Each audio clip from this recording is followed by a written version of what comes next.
Thanks for that lovely breakfasts that were served and superb videos.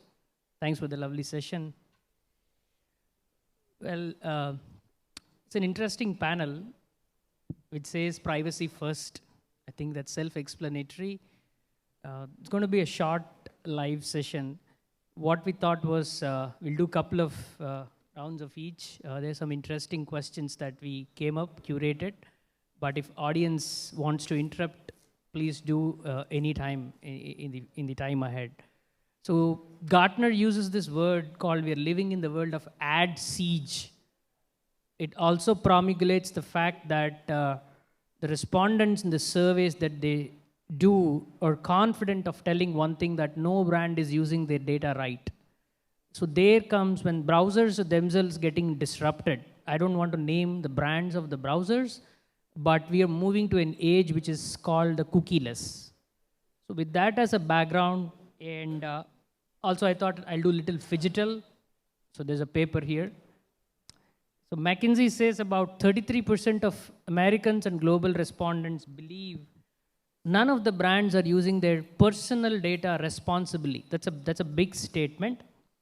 And welcoming with that as a background, 70% of advertisers have a plan on how and what to be done from moving away from third-party data to first-party data. We are living in age of compliance, GDPR, so on and so forth. So it's a very interesting subject.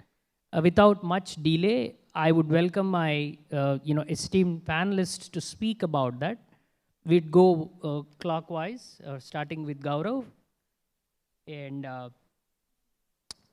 so, I mean, we could just keep it random. So are you comfortable with the fact that the last count that I had was about 9,000 tools in the MarTech landscape? So do you have tools which are very specific to safeguarding data, usage of first party, anything that you have been using? What's your insight on that? Good morning, everybody. So when it comes to first party data, let's just take a step back. Why do you want your customers' data, right? Now let's talk about an enterprise class organization or an organization that is a conglomerate. There is a bank, there's a securities firm, there's an insurance, and you have 3 different customer IDs. What is the data strategy there? You've seen it in the market. You've seen those super apps out there. You need a single source of truth, whether you are a startup, an enterprise customer, or a conglomerate. To answer Sai's question, it is not one tool. Based on a business model, based on your touch points and points of interaction, you need a data platform, a customer data platform, a CDP, right? This CDP is an amalgamation of multiple data sources. Could be a user form, could be a warranty registration, could be sequential profiling. First time somebody interacts with you, just ask for the name, phone number. Give a OTP on that number. Once the end customer starts interacting with your brand or your digital properties, you keep asking more questions, not in a very salesy marketing language, but in a conversational tone. You build up the customer's profile. A simple Facebook login gives you access to his intent, his interests. So it is not one tool, but it is an amalgamation of different tools and technologies and data points wherein you stitch a journey of a customer from a suspect to a prospect and then on to customer servicing.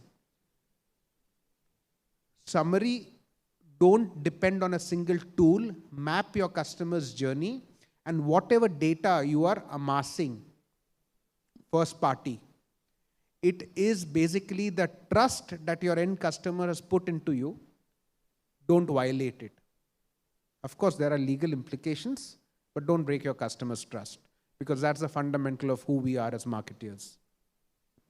You're sort of alluding to the fact that a CDP is vital to the play, and then the entire journey has to be carefully curated in a customer's journey. Absolutely. No two ways about it. And what does CDP mean? For a small organization, a CDP could be just their CRM system where you are amalgamating data from your social and other feeds. For a conglomerate, it could be a super app. One large platform which integrates all the disparate apps. You've heard of multiple super apps. Some have been very successful. Some are finding their footing. But yes, everybody is amassing data and consolidating it to get one single view of their customer. Got it. So let me move to the other extreme. So Riddhi, so as a global responsible digital marketing leader that you are, do you have a governance model as such to collect and use data, which is more often than not non-objectionable to your customers? Thank you for your question. Indeed, yes. If I have to just bluntly and say it in simple words, yes, we have to have that. Coming from a global organization, while it's extremely popular and well-known brand within India, it's definitely well-known now across the globe. And we have to be extremely mindful of how are we collecting information, how are we storing that information, what are we doing with that information, and how are we marketing that information. So if I have to put them in 4 different buckets, I think we're extremely mindful of that. We definitely, should I go back and say, were we always at the top of our game? And we weren't. So we've gone ahead, being a tech giant, we've invested in technology.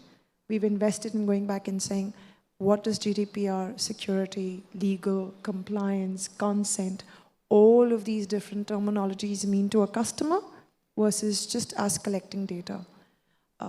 As marketeer, I'm sure all of us are cognizant of the fact that getting a customer's data is pivotal for us to market.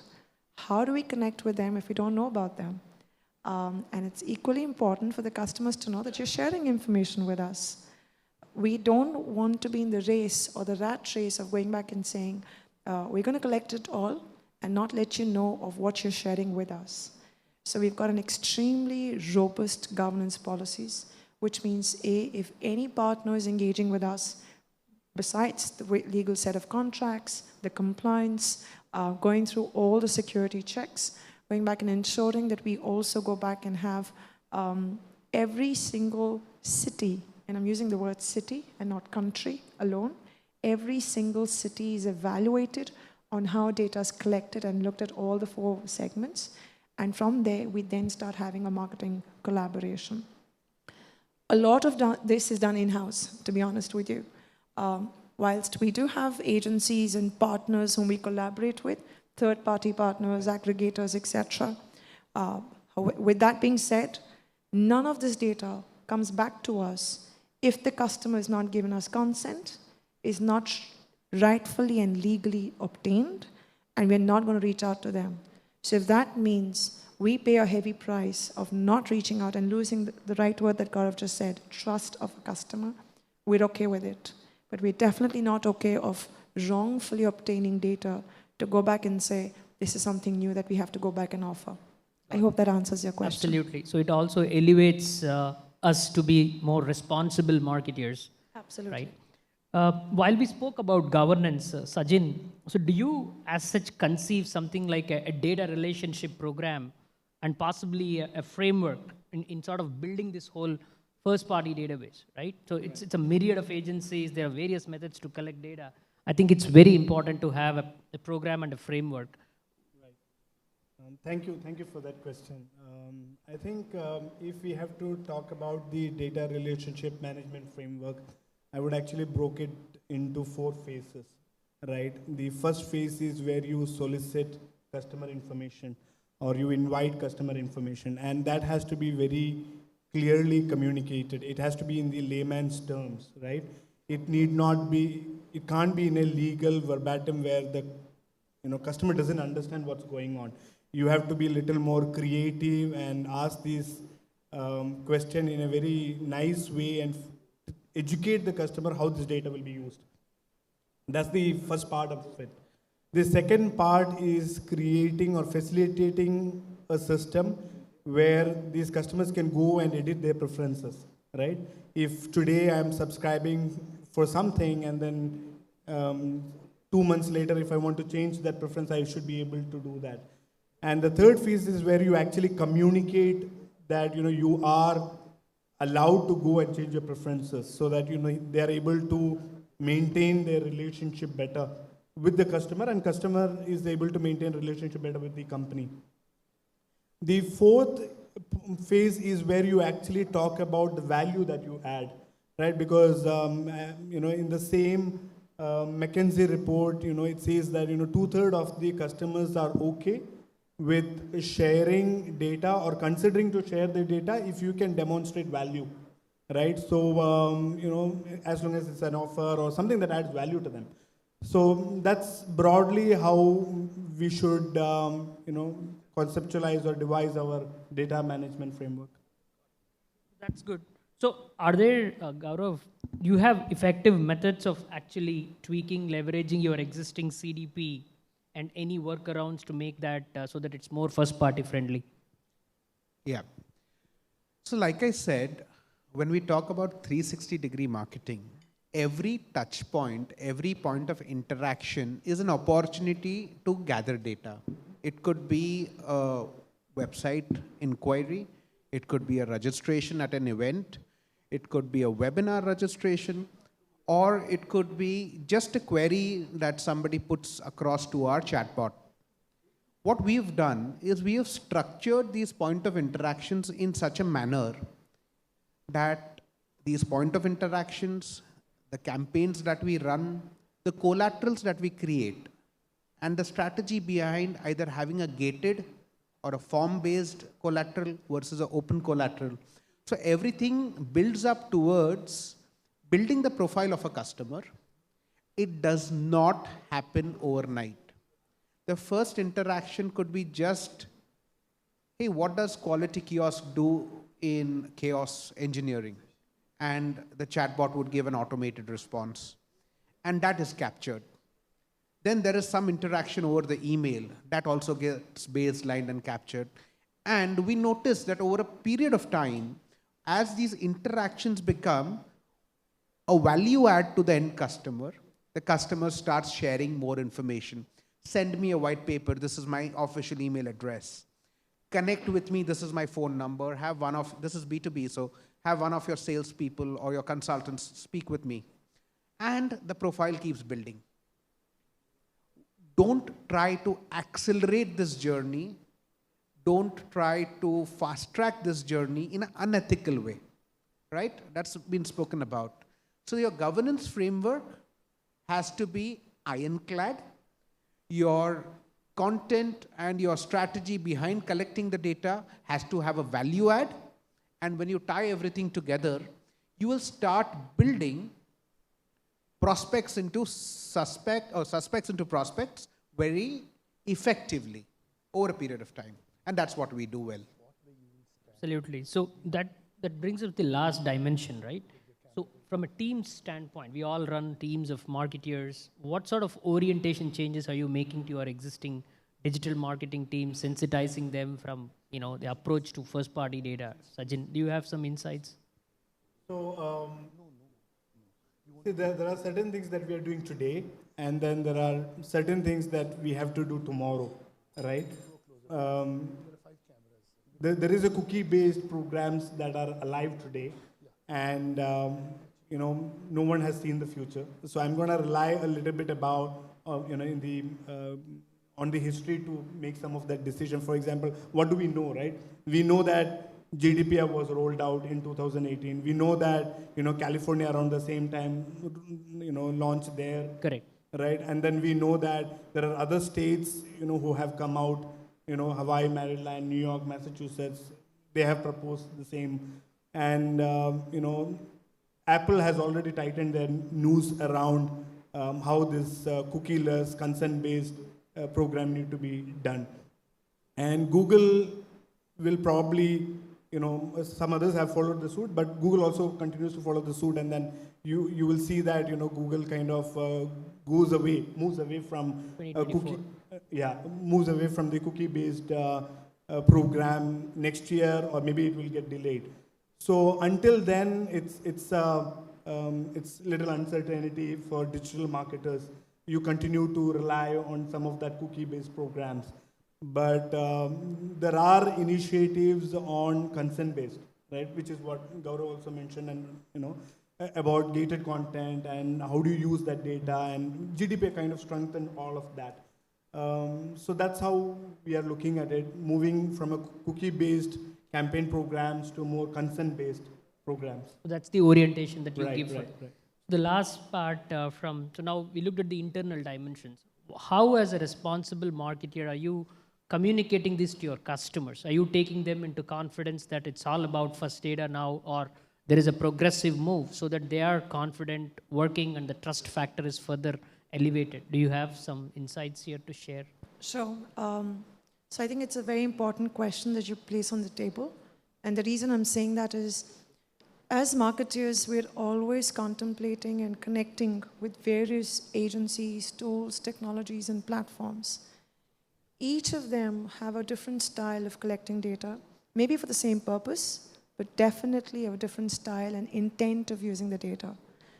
With that being said, it becomes the responsibility of the organization or the parent company to go back and communicate to the customers time and again that we've partnered with somebody else, ABC, that could be anybody in the market, and this is how your data is getting collected for various reasons. Every time we've done that as an organization, we've actually gone back to all our privacy rules, cookie acceptance policies, and looked at every single line to be able to communicate to our customers, to go back and say, that's been a change in our policy. With that being said, it's only one side of the story with the customer. When somebody's coming to our website, what if somebody's seeing our campaigns? They wouldn't get to know that unless and until they visit our website. And here is where we're actually being extremely diligent. And sometimes, as marketers, we face the brunt from the sales team and saying, you're over-communicating. You're actually pushing the customers away. You are not wanting them to go back and say, hey, or you're actually alerting them, like literally sending out red signals and saying, there's too much of information you're sharing with us, be mindful, be careful, which we're okay. Which is a step that I think, as a responsible organization, whilst playing a role of a marketer, we need to trade in carefully and go back and say, it's always easier to go back and communicate, and if I have to use the word, over-communicate with your customer and let them know how we're collecting the data for what through various sorts of digital marketing channels, and then go back and say, I am now authorized to come and speak with you or connect with you or have a meeting. We've won that customer. You may not get, if I have to go back and say quality versus quantity, I'm trading it off there, but I'm okay with that as a global customer leader. Excellent. One common thing, sales guys are the same everywhere. So I think we've sort of covered broadly this topic. It is more about the sensitization towards the stationic shift from being third party to first party. While we love cookies on the table, we don't want cookies on the browser. We looked at a good framework and a governance and a data relationship model and the ability to sort of tweak your CDP. This is a pretty interesting, wider subject, but this is what we thought we would put together as a panel. If there are any comments or questions from the audience, we can take a couple of them. We are done with what we wanted to do. Hi, good morning. I'm Ram. So we spoke about first-party data, CDP, etc. On 17th November, last week, the Government of India and INB came out with the new GDPR policy for India. And they have spoken about a consent manager. Do you think he's the Yamraj on our head? And how do we get away with that consent manager? It's like our HR manager. Well, I will let anyone in the panel take that, but in my opinion, that's a right step. We're talking about a governance and framework here. In my opinion, consent manager is a right step forward. And we are a public limited company. We are already having a non-designated consent manager, so to be, because if you work in anything that is related to UK and EU in particular, as we all know, the compliance are pretty strict. So that's my take on that, but I will let anyone to talk about it. Ram, if I've got your name right, I like the word that you're Ram. You're talking about Yamraj. So I'm going to answer that in the same mythological answer. I would not call it Yamraj. Instead, I'll call it the Ram, because he's going to help you bring the best practice and what is right for the customer in place. It's extremely imperative. If I take a step back and I look at it, why is it being such a big issue in India, whilst it's been always there in Europe or in the US or certain states in the US? Are you telling me that their information, which is personal, which is very protective in nature, whereas customers here in India, their information, which is personal, is not equally important, relevant, and to be protected? So I just think you need to go back and look at the mindset. Everything that we should have done in the past was not done here. And now we are happy that the government is now not being ignorant and bringing up these laws up for protecting the customer's information in the righteous manners. There are enough and more than episodes of cybercrime, of misusing of your personal information, and we're not helping our digital age, right, grow. We're always imbibing them with fear of everything, that whatever you're signing into, whether it's Facebook, whether it's Insta, whether it's applications, everybody's there to pull you down. It's not the truth. And I think when you have Ram who's protecting that information for you, you're going to be in safe hands. Don't know if that answers your question, but that's how I'll take on it. I would like to add a perspective. So, there is a difference between generations as well. The generations that have seen the 80s and 90s, who were born in the 80s and 90s, understand consent in a very different manner. The millennials and the generation Z, and the next one, which is Gen Alpha, is going to understand consent in a very different manner. Somebody would want their location to be live so that they can get an offer from their favorite coffee shop while they're shopping in an affiliated brand in the mall. Somebody who is born in the 80s, if they get an unsolicited offer outside the coffee shop as they pass by, their perception will be different. So in case you don't opt in and the brands are not respecting your consent, you've already lost a customer. But the worst part is, you've lost a customer to your competitor. So it's a double whammy. This Ram is going to help safeguard in this era of no customer loyalty, the trust that builds up customer loyalty over a period of time. This is one of the mechanisms to do it.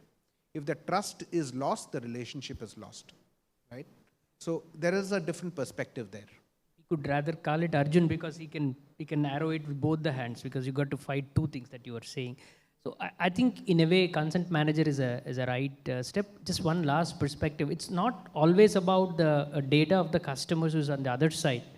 We're living in an age where it is India stack, everything is Aadhaar integrated. It's just one number that can bind a lot of information. The sensitization of our own data is also more important. I think in all sense, it's a very right step, is what we allude to. Since you brought up Aadhaar, if you're using DigiLocker, have you seen what has happened on Aadhaar there?